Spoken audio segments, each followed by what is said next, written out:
Hey! Quiet! Hey! None of that shit.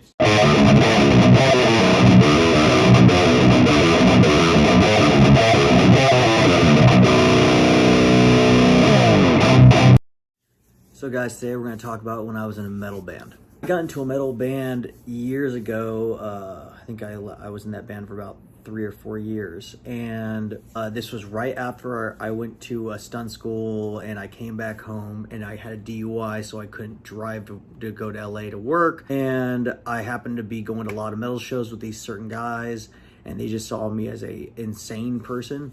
Basically, they hit me up one day like, dude, we're starting this band. We have a couple songs that are just like heavy as fuck, and we want a guy there to like really bring something to it. It was a song called Pit that we had, and basically my job, this is what they told me, they wanted me to be in there doing like keyboards, custom percussions, backup vocals, but the reason I was there was I was going to jump off the stage and just fight people, jump the pit, hit people.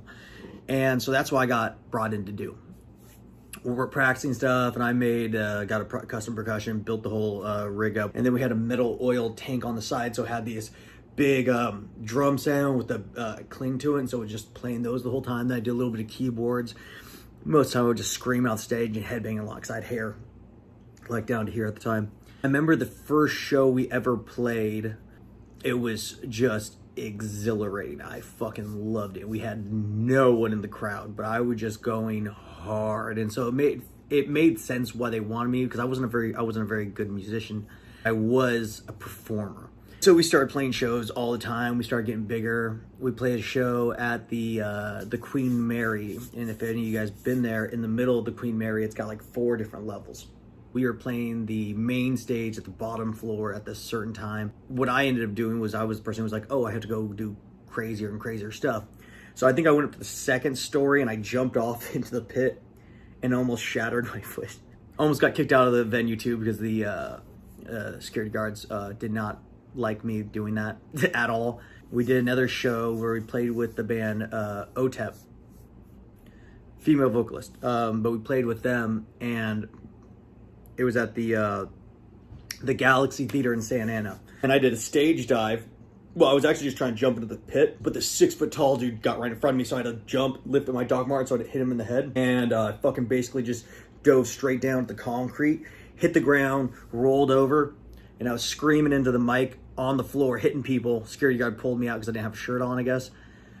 Went back up on stage, and I couldn't move my shoulder. Found out that I actually dislocated the collarbone from basically the bone's supposed to look like that, and I popped it out. I think the biggest show we ever played, we actually was the first band on the main stage with Korn. Yeah, that show, I think I jumped off the stage and kneed one of my buddies in the head. Yeah, you can see the idea. There was a couple other times. I remember we would do radio interviews where I pretty much call out anyone who's listening. I'm like, hey, I dare you to come try to knock me out on the floor, because I don't think you can. And no one ever did. There was a time I got a full beer can and hit myself on the head with it enough time till it exploded. House of Blues, Anaheim, because they wouldn't let me jump off the stage. They said, if you jump off the stage into the crowd, we will cut the show off and you'll be done. So instead, I went and got a Mickey Mouse doll and got one of those industrial staplers, and I crucified it to my chest in the middle of the show. And then I ripped it off and threw it in the crowd, because all the lights were blinding me. I couldn't see where it went. And apparently I hit my sister in the fucking head.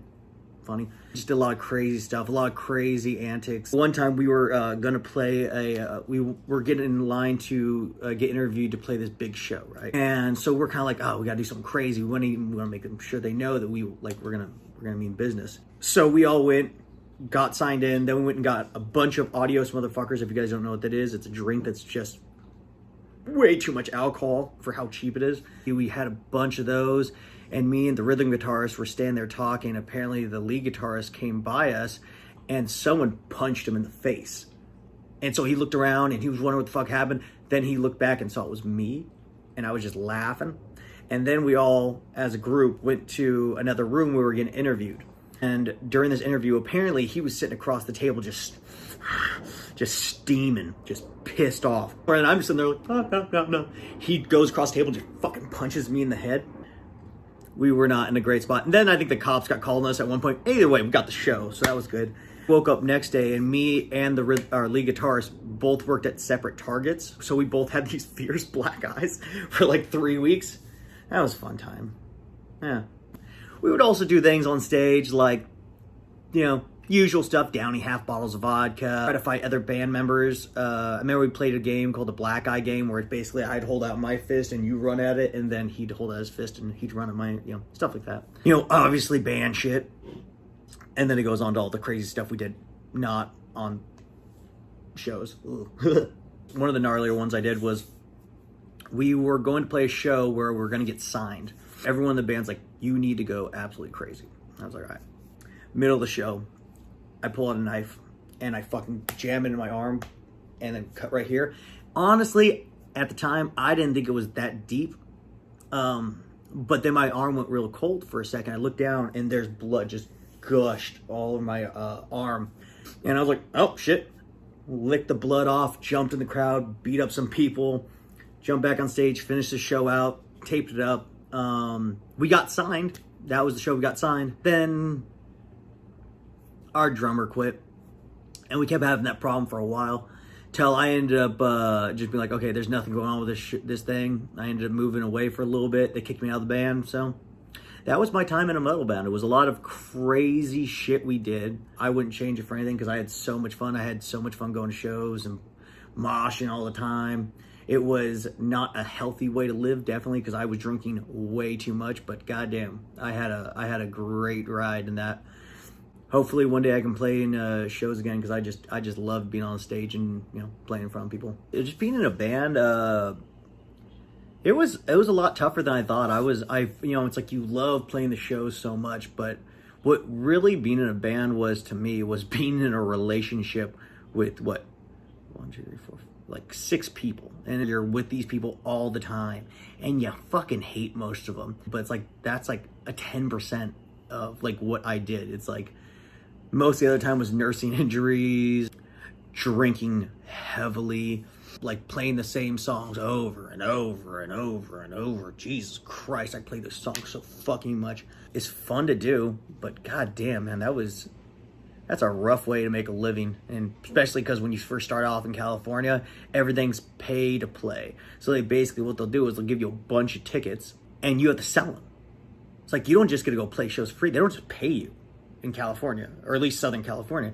It's like everything you do, it's like they give you tickets, you got to sell them, and you got to make that money back. And so I think in the 3 years I played shows, I may have got only paid to do, and I'm talking about like little money, because everything that, like, if we got money, ended up going to the guy with the van that drove it around, like all our shit around, you know? It was fucking hard, man. You just couldn't make money to save your life, and you don't know if you're gonna get signed. You don't know if it's like things are gonna happen for you, because again, it just depends on if you're in the right place at the right time with the right music that people want to hear. It's you know, you don't know if it's gonna sound good to, I mean, it may sound good to the people that you're around, but it may not sound good to the people in the next state over, and you just don't know until you actually go and play shows over and over. So, but goddamn, that was fucking fun.